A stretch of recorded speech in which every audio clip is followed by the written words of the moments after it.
Hi guys, Tim here, or Kubik. Just bringing you a little video. This is going to be my entry to Convinsa's 1000 subscribers contest. First of all, I want to say a massive thank you to Convinsa for just having this contest and giving us the opportunity to win such an amazing prize fund with some really awesome things there. On the Cubicle, they've got some awesome cubes like Shenshao 5x5 and 6x6, so I'm hoping to win one of those. So Convinsa asked us to talk about whether or not we think that cubing should become a more mainstream hobby with more and more people doing it or not. First, I'll get the negatives out of the way. The first negative I'll come across in relation to cubing becoming more popular is the fact that it would sort of ruin the whole wow factor thing. A lot of people use cubing or Rubik's Cube, being able to solve Rubik's Cube, as sort of their little party trick that sets them out from another person. Like when you've got to do something to set yourself apart from the crowd, a little party trick thing. And this wouldn't be, if everyone could solve the Rubik's Cube, no one would be able to do it as their little party trick, because everyone would just wouldn't care. It would be a normal thing. The last negative I came up with, I didn't come up with very many, I don't know, I was writing this list out and couldn't think of many other things to put down for negatives. I've got quite a lot of positives, but the other negative I've got was, if a lot of people were doing it, then I don't think I would have got into cubing, because I sort of prefer to do the more underground sort of hobbies, which I don't really like to be following the crowd like a little sheep, like following the herd, doing what everyone else does. I want to be doing something different, something that sets you apart from everyone else. I just find it more fun doing something that not many people do. On to the positives. The first positive I came across was the fact that if it was more mainstream and more people were doing it, then pretty much all more of your friends would be doing it, and you'd have a lot more people to talk about cubing with, more people to like share cubes with, to borrow cubes off people. There'd be a lot more sort of like cube meets between your friends and stuff, and it's another little thing to have conversations about. Like recently, I've been talking on Skype to quite a few other cubers, and I just found it really fun having someone else to talk to about cubing, because it's like one of my main hobbies and something I really enjoy doing. So that'd be awesome. Another positive is that if it became more mainstream, more shops would start stocking in Rubik's Cubes, or not just Rubik's Cubes, but other brands of cubes, and you might even get shops just specialising in only cubes, which would be awesome, because they'll be a lot cheaper, because you wouldn't have to pay for like shipping. A lot of cubes you have to pay for shipping fees and stuff.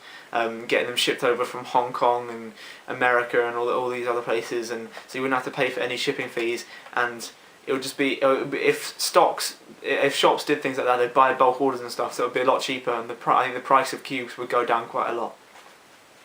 Another positive is that there would be a lot more competitions. If more people solve the cubes, and more people would be better at solving the cube, and everyone's times would probably be a bit faster. There'll be a lot more competitions, a lot more people wanting to go to competitions, and then obviously the more people that want to go to competitions, the more competitions they're going to do. So you have more chances to break world records, or just go and meet up with like-minded people and solve cubes and have fun with guys.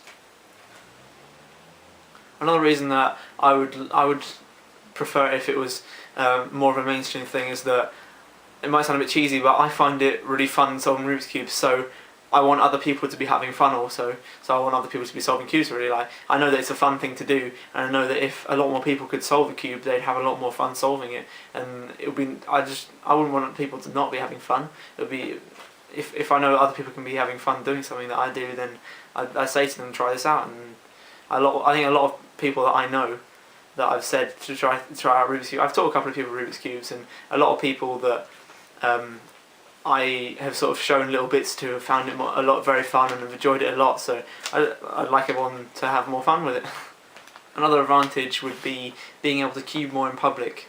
I'm sure everyone watching this has had times where they've been cubing on like trains, or in like just doing things around, or like in college or in school or something like that, and people have come up to you and been like, oh wow, you're so amazing, and wanting to have like 20-minute conversations with you about it, and you just want to sit there and do like an average of 12. And like, everyone's had the thing where like, let's say your cube pops and people are like, oh my god, is it broken? And things like that. It's just like, if more people knew about cubes, then you could cube more, and you could get better at cubing. I mean, I've been cubing a lot more in public recently because I want to get faster, and actually I haven't been haven't been spoken to that much about it, but it can get annoying if you get hassled about it. The last positive I came up with, and probably the most significant positive, was the fact that if more people are cubing, there's going to be a higher demand for cubes, so more advances, more like technological advances would be made in the field of Rubik's Cubes. So like other companies, more companies would start up making their own cubes, and I think a lot more work will be put into making higher layer cubes, like 12 by 12, 9, 11, 10, 9, 10, 11, 12, things like that. For obviously you can buy things like you can buy the 17 by 17 if you want to pay $2.5 or whatever. But I think more advances have been made to make higher cubes and to make better quality cubes as well. So the whole Rubik's cubing sort of industry would get a lot better, and cubes themselves would get bigger and better, and it will be awesome to everyone that's cubing to be able to buy cheaper cubes and a lot higher layer cubes to be made by companies, and have a chance to sort of get cubes that we didn't think were before possible. Like, before the 17 by 17 was made, no one thought it would be possible, but obviously we've been proven wrong, and if that could be made commercially and out of really good quality material and quite cheaply, then that would just be amazing. So in conclusion, I found a lot more positives than negatives. I don't think I really want it to become more of a mainstream thing, but it obviously can't be a bad thing if it becomes mainstream. I don't think it's ever going to become mainstream now. It was more mainstream back in like the 80s and stuff when it first came out and everyone went and bought them and stuff, but I don't think it's ever going to make a massive revival to where loads of people would actually go out and buy it. Thanks again to Convinsa for the opportunity to win an awesome prize and the opportunity to enter the contest and answer a cool question and make a little vlog about it. Good luck to everyone that enters. Cheers for watching, guys, and I'll see you in my next video.